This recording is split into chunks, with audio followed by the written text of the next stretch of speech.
Hello, and welcome to North Country Matters. My name is Donna Seymour, and I am a member of the St. Lawrence County branch of the American Association of University Women.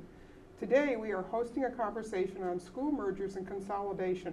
Joining us is St. Lawrence-Lewis County BOCES School Superintendent Tom Burns to discuss the basics of school mergers and consolidations, along with Ann Carvill, a Board of Education member in Potsdam, former. These WCKN conversations are a production of North Country Matters, produced here in the studios of WCKN on the campus of Clarkson University. This show is a civic collaboration between the St. Lawrence County branch of AAUW, the St. Lawrence County League of Women Voters, and the students from the Communication and Media Department here at Clarkson University. Tom, welcome. I think you've been our guest now about 5 or 6 times on North Country Matters. I guess that's because education is so in the news these days, and there's so much that's going on that's changing. There is a long tradition of local control of education in this country, and we've seen an acceleration in the shift to state and national control in the last few years. This is happening partly because of funding, partly because of new mandates, and partly because of national testing associations and the new curriculum guides that have been coming out. One solution to the funding issue is to control school costs, and that can be through consolidation or school mergers, which certainly challenge the idea of very local control. We know that the Canton and Potsdam school districts locally have a grant to study a possible merger, and last week we read in the newspaper that Hammond and Morristown Centrals are both thinking about it as well. What's the history of school mergers as they have been used in New York State? Yeah, Donna, it's definitely on the radar, I think, in this region and other parts of the state. I think I was a history teacher, so I look at this with a historical perspective, and there really has been a long and continuous history of school consolidation in this state. So actually, if you go back to 1870, there were over 11,000 school districts in New York State, and that has just gradually evolved to, we're now down to approximately 700 districts. I think last year there were approximately 694.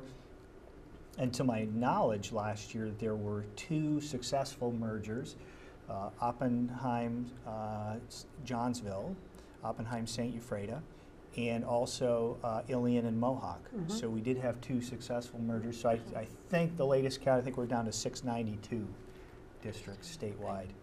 So there has been that long history, and again, being a history teacher, I think when you look at American history in general, there's just been this inherent push-pull between local, regional, state, and mm-hmm. federal control of education and all levels of government. So it doesn't surprise me. The trend looks different at different points throughout our history, and I guess if you're looking at it in recent terms, most of the mergers, or the technical term, I guess, is centralizations, mm-hmm. that occurred in this region occurred in the 40s, 50s, and 60s.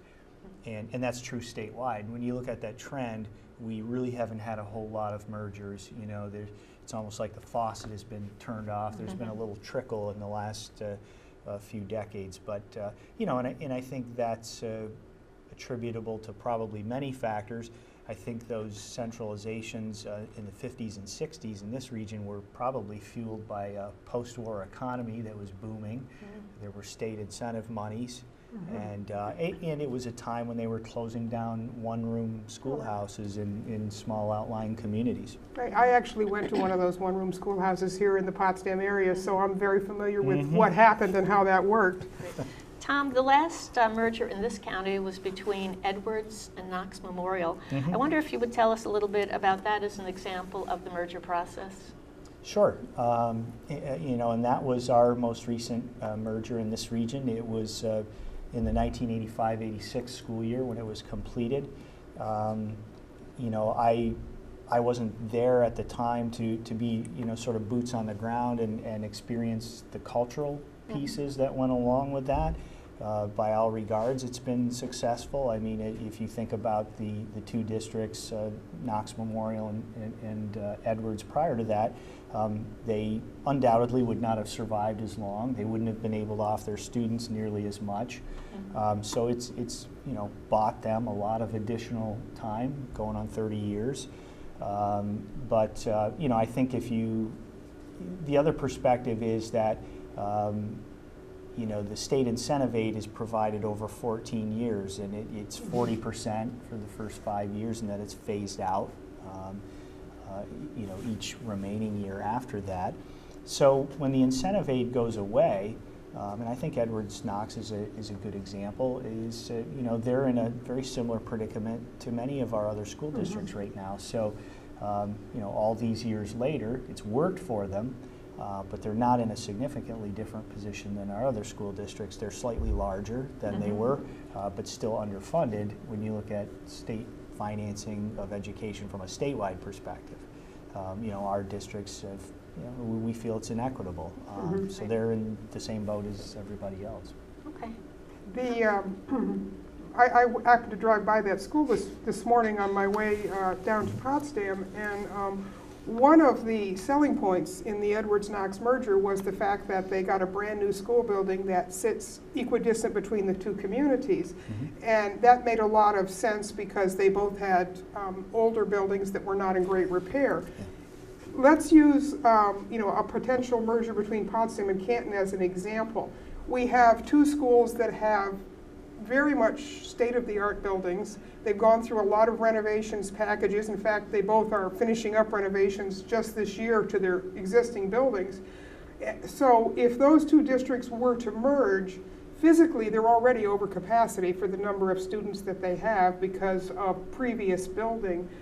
Building a new school wouldn't make any sense. So how would you create a centralized school district in a case like this where you already have too much physical space between two districts?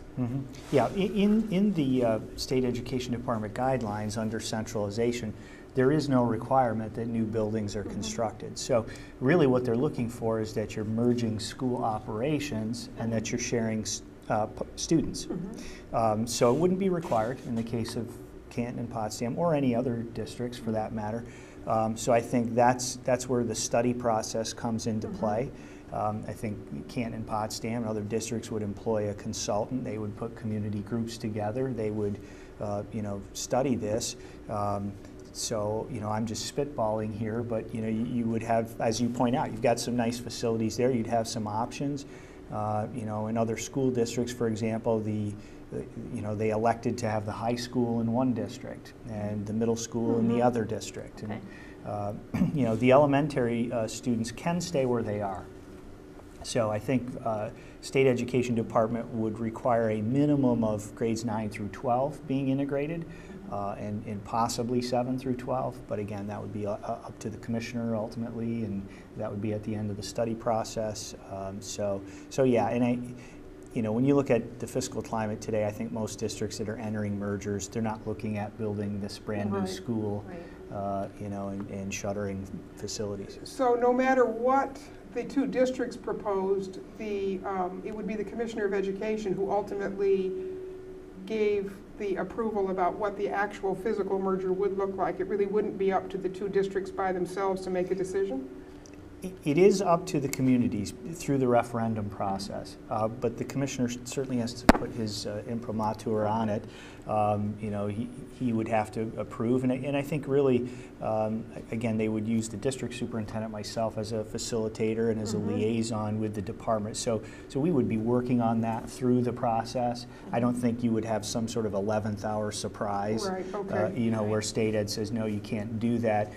From the commissioner's perspective, they're really going to look at, would the operations become more efficient? They're going to look at the finances. They're going to look at the enrollment numbers. But, primary is going to be, they're going to look at student programming. State ed and the commissioner, I think, would be really interested in seeing, are you going to improve educational opportunities for the children in those two merging districts? Okay. Yeah. Tom, you've given us some historical perspective on mergers and how many have occurred over the decades. and the fact that at least one school district is in the same boat as the others now, despite a merger in the past. Given the year we're in and the funding problems that are facing schools and the major cuts to schools, and the fact that so many schools are on the cusp of insolvency, do you think the merger option is a viable option for schools in the position we're seeing around here? Mm-hmm. So I'm artfully going to take a partial pass on that question by going back to what Donna started out with, which is this is a local decision.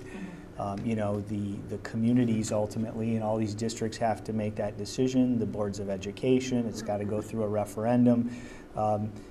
But I guess, you know, my more general answer would be, yeah, I don't see anything in the region that would preclude some mergers working.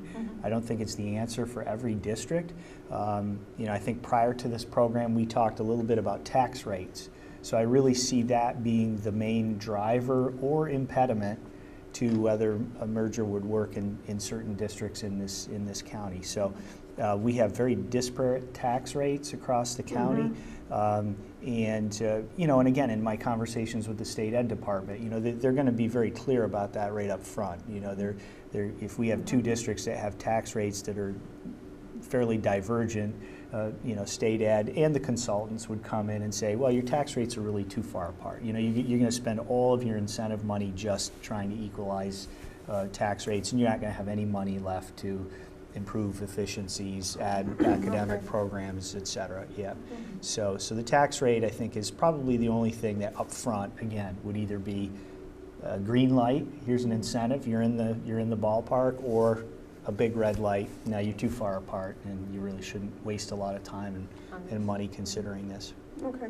Well, you mentioned before a little bit about the difference between elementary, middle or junior high and high school issues in terms of delivery of services. The current fiscal problems that schools are in, it's tied to cost of services and things like that. Is there a difference between providing those services at the elementary and maybe higher middle levels, and the fact that so many schools are in a position where their high schools are so small in terms of number of students, they can't really afford the number of teachers to provide the wide breadth of educational opportunities that you want? Is that more about what a merger might be able to solve with some of those high school problems? Is that maybe the driver in some of this? Yeah, I think that's exactly true. Probably in this region, I think that's true statewide and probably around the country. I would say it tends to be why, again, we leave elementaries in neighborhood type settings. You know, if you think about elementary schools, it's difficult to right size them. They're already appropriately sized in terms of student enrollment. You know, you have X number of students at each grade level and X number of sections, you know, based on what your community and your board and your administration deems is an appropriate class size. Where we run into trouble in this region is, as you know, our enrollment, our enrollment loss over the years. And then, of course, again, when you're talking about high school course offerings, what kids should have, but then that drives more specialization that's required, teacher certifications, et cetera. And yeah, it makes it a much more costly prospect. And then you end up with situations in smaller school districts where you're trying to staff a physics course with 3 students, or you know, a number of courses really in this region that are very under-enrolled at the high school level. There was a report earlier at the beginning of the school year about the troubles that General Brown is having, and that they wanted to offer a physics course, but they only needed a half-time teacher, and there were none available. That is not something that people want to do, is work half-time anymore. So it's clearly a real problem for high schools. And I know a couple of years ago there was a high school valedictorian out somewhere near the Buffalo area who, her education, even though she was valedictorian of her high school class, it was deemed that they had not offered enough variety in her high school for her to actually be a valid student to come into the SUNY system. So it's got to be a problem that a lot of districts are facing when it comes to the high school delivery of services. Right. No, well, I brought some props this morning. So two years ago, we asked all of the high school principals and the guidance counselors in the region to essentially compile all of the courses that we're offering students in the 18 school districts. So what we came up with was this spreadsheet, and you'll see it's about a half a dozen pages. When you look at the spreadsheet carefully, you'll see a lot of zeros, courses that are not enrolled. They may be on the course catalog, but they're not being offered. And you'll see a lot of courses that are under-enrolled. So the other thing is we have a request in now to all the school districts to update this. We have this spreadsheet already. They're going to dump their new figures in. So just a precaution there, this is 2 years old. Okay. But this very thin document, this concerns me. You know, we're talking about a half a dozen pages, and this is everything that's offered to every child in all 18 school districts. So this morning, the Buffalo Journal has been doing their annual update where they rank all the school districts in the various categories. And they've been doing a category each day. It's called Business First. Today they ranked all 429 upstate school districts in terms of their socioeconomic level. So to give you some idea of the severity of this problem with program offerings, this is only the 429 upstate districts. So we're not talking about Long Island, we're not talking about Westchester, we're not talking about any districts downstate, which we know are very wealthy and have extensive program offerings. So number one on the list was Pittsford. So before I came over here, I hopped on the Pittsford website. This is what Pittsford students have access to at the two Pittsford high schools. It's 78 pages. I looked through it. They have French 5, French 6, honors French, honors Spanish. They have Latin. They have Latin, a course in literature in Latin. They have everything you can imagine. And so that's, I think that's what we're really talking about. Tax base. Exactly. Exactly. Yeah, no, there are a lot of issues involved, but I just think these two documents are really telling. We've got about 6 pages of courses for all of our kids in the North Country, and Pittsford kids, the wealthiest district in the 429 upstate, have 78 pages. As we've said before, Tom, I think you've said it, one zip code is determining the quality of education received, and that's just unfair. Donna, Tom already answered my next question, so would you jump to yours? Oh, sure. One of the things that we know when a district looks, or two districts look at a merger, is that there are a lot of hard financial type questions that have to be answered, and also questions that revolve around staff and personnel. One of the biggest costs in education we know is, of course, the people costs, you know, salaries and benefits and all of that kind of thing. In a typical merger, what percentage of staff would lose their jobs, and how much of that can be taken care of through attrition and retirement? Yeah, there is no set percentage, and there is no requirement that anyone loses their job or that jobs are added. Again, that becomes a process that's left to the consultant, to the study, to the districts involved. There really is no requirement there. And that, again, is going to factor into their incentive aid, what are their tax rates, how much money do they have to put towards this effort. You know, traditionally, for many years, there was a trend that districts would, no one would lose their job. It's not written into the law. It really was a tradition. I think people tried to honor that over the years. And they did exactly what you said, Donna, which is when they did have to pare down, they did it through attritioning and through retirements. I'm seeing some different school mergers, you know, recently, where they're basically saying another tradition was leveling up contracts. So for many years, when two districts merged, District A and District B, if District A had richer benefits and higher teacher salaries, et cetera, they would level up the two contracts. I'm seeing that in the last couple of years not happening as frequently. And the reason for that is I think districts are just really following the guidelines of the law more literally. because what happens is when you have two districts merge, the two former districts no longer exist. The new merged district does inherit all of the contractual obligations from both of those districts, but it is a new district. A new Board of Education is formed, new teacher unions and different labor unions are formed, new contracts have to be written. So you are starting all over again in a sense. So you have to, your labor contracts are blank documents. They get completely rewritten. So again, that's an arduous process. I think that communities just have to be upfront about that. Communication is very important throughout this whole process, and it has to be transparent.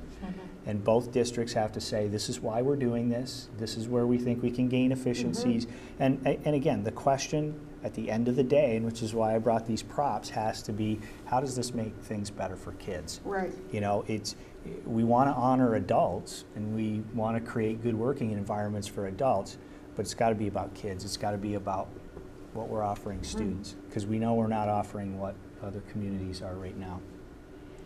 Tom, I have a question for you also about contractual obligations, in particular to retirees, and more people are retiring for obvious reasons. In some districts, retirees will outnumber active employees, and in any number of districts, costs of benefits are going to exceed cost of salaries, which is certainly hard to fathom. What are the obligations a school district has to its retirees? You talked about new contracts being written, but will those impact retirees, or are their benefits set in stone?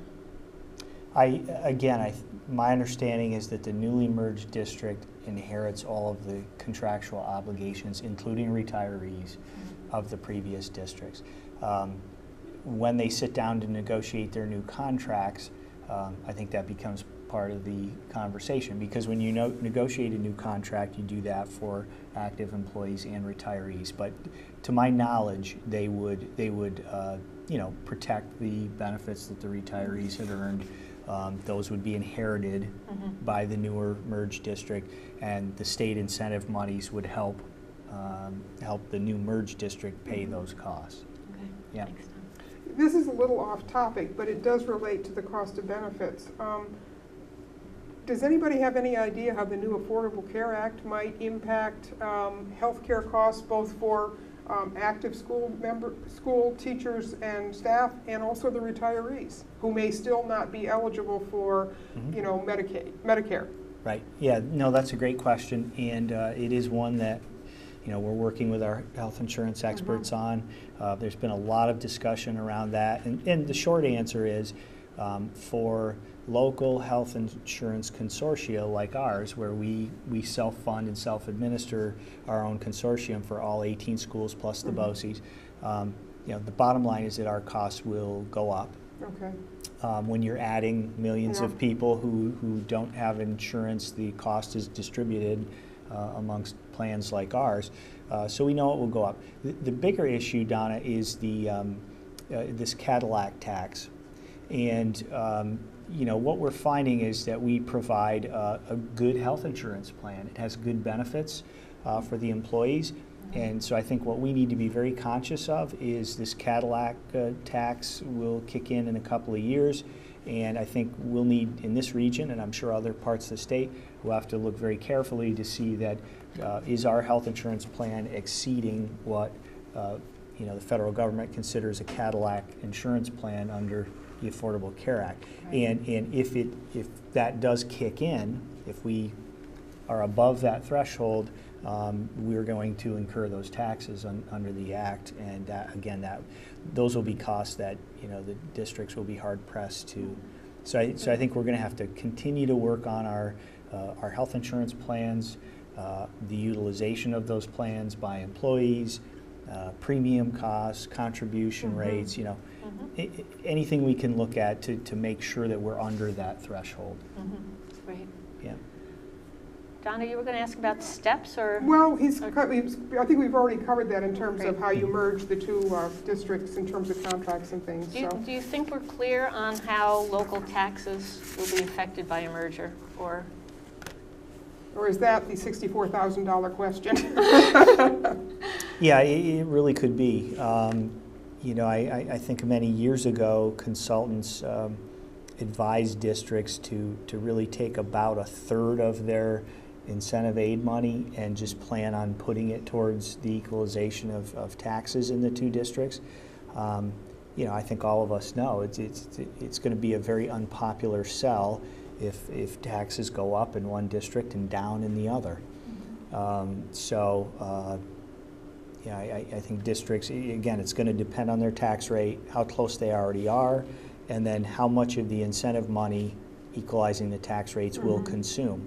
Because then whatever's left, you know, districts basically would have, you know, again, if they put a third of the incentive money towards leveling the tax rates, well, then they've got a third to create extra programs for kids, what we talked about earlier. Included in that third for expanding programs would be the cost of staffing to offer more courses, et cetera. And you know, in the good old days, they might have a third left to bolster their reserves and their fund balance so that when the incentive monies went away after 14 years, they could use that additional third to maintain the new merged district. But I think consultants now are recommending, well, it's just not possible. You might have to go 50-50 on that split, where you do 50% on leveling tax rates, 50% to create a new school with better programs, and then good luck after the incentive monies run out. And going back to our example of Canton and Potsdam, they're kind of in a unique situation because there's so much tax-free property in those districts because of the hospitals and the schools and the universities and churches. And that really means that a very small part of the tax burden is distributed, I mean, a big part of the tax burden is distributed on a small number of property owners because of how much. So I think that would probably be a big factor in any consideration in a merger in two communities like that.